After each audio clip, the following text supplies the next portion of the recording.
So I'd like to start this discussion of public speak apprehension with a story. And I get this story from a colleague who unfortunately is no longer with us, Richard Doquette. And he taught public speaking at a university, and he was talking about some of the things he's dealt with communication apprehension. And so he was teaching a public speaking class, a live in-person public speaking class. And this particular class he was scheduled in a piano recital room. So he goes there, first day of class, they're going to be doing an introductory speech, and since it's a recital room, there are chairs, but there's also a stage. So he had the speakers go up and stand up on the stage, and there was a piano up on the stage. And so for the most part, he had what we'd call traditional age students, right, 18 to 22-year-olds. But there was a woman in his class who had returned to university after a number of years in the workforce. So she had, not a full lifetime of experience, but a lot of experience. Anyway, so they were just doing this basic introductory speech assignment. Just come up, tell us a little bit about yourself. This woman, it's her turn, so she goes up on stage, and she starts to do her introductory speech, and then just, boom, gone. Just freezes up. Lights on, nobody home, okay? And so this sometimes happens first day of public speaking classes, but, the teacher's like, come on, just continue where you left off, and doing all that sort of stuff. Not happening. And it's getting worse, right? So she goes, the cold sweats have broken out, this starts trembling. And so then this woman crawled under, this is not a joke, this woman crawled under the piano on the stage, okay? Whole class is there. She's underneath the piano on the stage. So Richard Doquette's like, what do you don't have that type of scenario happen. So he goes up on the stage and he's like, could you come out? He's trying to tempt her out, little breadcrumbs on the ground, nothing's working. She is catatonic as a result of nerves. So he excuses the class. All the students go home for the day, and it's just him and this woman in the room, piano recital room. She's under the piano. He's trying to get her to come out. Nothing. So he finally is like, the best thing he can think of to do is he goes and he turns out the lights and he leaves the room. And then she never came back. I mean, that's a given, right? She never came back. And that story is awful. That is horrible and a little funny, but mostly awful. And what's tragic about it is it doesn't have to happen. Every single person has some type of apprehension about public speaking, and it's totally natural, okay?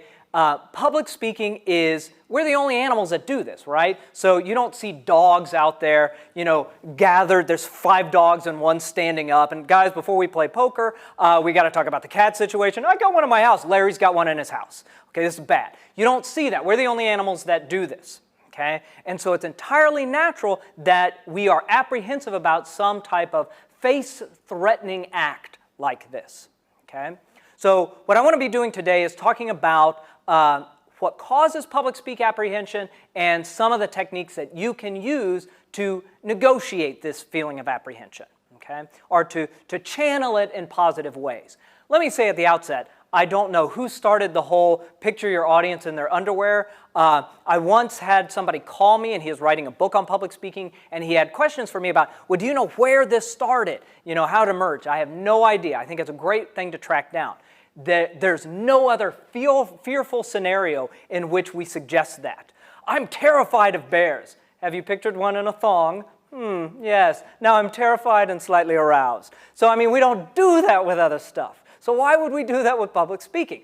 All right, but I do want to talk about what is this thing. If we're going to deal with it, we got to figure out what it is. So I want to talk about what public speaking apprehension is, sort of how it manifests, and then what some prevention techniques are. So to begin with, what is public speaking apprehension?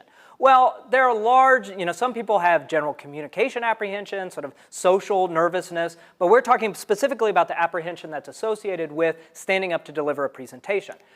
Well, we can distinguish between trait and state, okay? So we could say that some people have the trait. Some people experience more public speaking apprehension than others. But then also state, maybe experiencing more public speaking apprehension in particular situations. So we can think about, are you more apprehensive the pre-speech or confrontation, that first minute of public speaking, or adaptation after you've been going for a while, or post-speech after you finish. But so we want to be thinking about, is it general apprehensiveness, and is there apprehensive rooted in certain types of situations? And then types of public speaking apprehension. Well, there's physiological, right? So sweaty, sweaty palms, faster heart rate, increased blood pressure, these sorts of things. There's cognition, okay, sort of how we're labeling that, that inner voice, what we're telling the story about ourselves, oh, I'm bombing, as well as just sort of cognitive impacts like if you're really nervous, maybe there's going to be slower processing, you're not doing stuff or thinking as quickly as you might otherwise. And then we can talk about behavioral, things that you're performing when you perform your nervousness, trembling, things that audiences can see and interpret. Although, of course, typically we feel more apprehensiveness than audiences see. Okay, so they don't see inside our head, so they don't know that we're saying to ourselves that we're nervous. And more often than not, we're talking about all these factors happening simultaneously. So it's not like public speaking is one thing that can be eliminated by one thing. It's situational, it's contextual, based on sort of how you've developed. So how do we get this type of public speaking apprehension? Well, certainly if you've had lots of bad experiences, you're probably going to be a bit more apprehensive. Maybe you're just generally apprehensive about social situations. But there's lots of reasons why we would become apprehensive about public speaking. And also, certain, again, as I mentioned, certain aspects of situations may make us more apprehensive. Typically, these would be sort of the novelty of the speaking situation, so it's just something you're not familiar with, the formality of the speaking situation, and the degree of evaluation. Here's, by the way, one of the advantages of taking a MOOC on this is because generally what we see is where degree of evaluation goes up, so does apprehensiveness. So formal classes where you're getting a grade tend to, across the broad spectrum, increase apprehensiveness more than something like when you're practicing at home. But of course, then you got to make sure that you're practicing well enough that it's going to be beneficial to you in the development of your skill.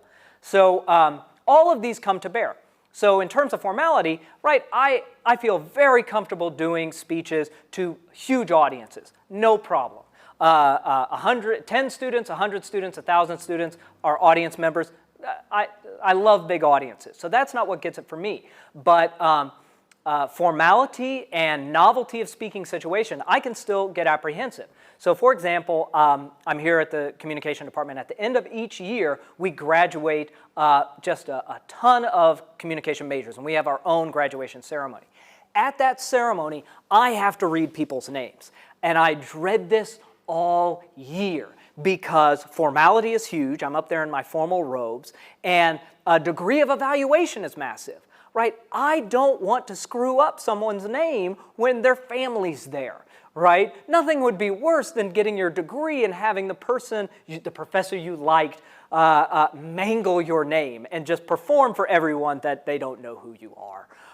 And that's not the case, but in many cases, I don't know people's last name. So that is a situation where I feel significantly more apprehension than I do in other situations. So all of this is to say there are so many factors going on, and all of these are entirely natural. Now, what you want to know is, how do we negotiate it? How do we eliminate it? The answer is, well, we probably don't eliminate it. And in some ways, that's a good thing, okay? Because if there's a physiological response, advanced heart rate, it's a question of how we're cognitively labeling that. Do I label that as, oh, I'm terrified, or, oh, I'm excited, this is going to be awesome? Okay? So some of that nervousness can actually be channeled towards good ends. So what are some of these techniques for negotiating communication apprehension? Well, first off, just becoming used to speaking situations and a wide variety of speaking situations. This is part of in the public speaking literature. They typically talk about systematic desensitization, cognitive modification, and skills training. This figures in under systematic desensitization. So basically, just getting familiar with a wide range of speaking situations so that you're desensitized to the apprehensiveness you would feel in that situation. Certainly also there are relaxation methods that can help you become desensitized to the apprehension of a particular situation. Or one thing that they'll sometimes do is have you lay down and just picture yourself in front of larger and larger audiences with the idea that you're trying to envision yourself in those scenarios and just not automatically feeling as apprehensive. So becoming used to speaking situations. Under cognitive modification, it basically means changing how you think about public speaking.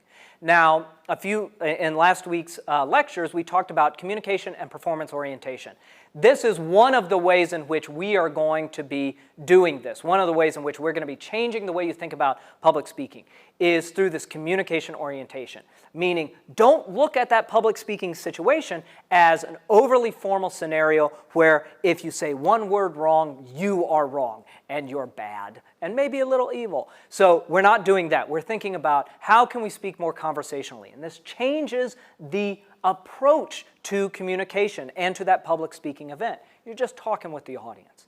Another thing under cognitive modification, changing how you think about public speaking, is just basic visualization. So odds are the night before you do a speech, 5 minutes before you do a speech, you're going to have a picture in your head of what it looks like. Okay? You can either picture yourself doing well or poorly. That model in your head can either be you to an audience acclaiming you, saying, thank you, thank you. You know what? You're the real heroes for showing up here tonight. It's not me. So you can either picture that, or you can picture yourself, getting very nervous, sweating, shaking. Odds are you're going to do better if you visualize yourself doing better. Okay, so visualize yourself doing well. And then finally, skills training. This is really where I put most of my efforts towards reducing public speaking apprehension. Just getting better at the mechanics of putting together and delivering a speech. So I certainly believe in a mixture of all of these. Think about how to become more familiar with public speaking situations so they're not as odd and different and novel and terrifying. And that means, unfortunately, doing more speeches. There's no way around that. Okay? The more you get used to it, the less apprehensive you'll be. Certainly, I want you to be thinking from a communication orientation. That's going to help you change your thinking about delivering a speech, as well as visualize yourself doing well. But a lot of this class is going to aim at skills training. Here's how to put together a speech so that it's going to sound good.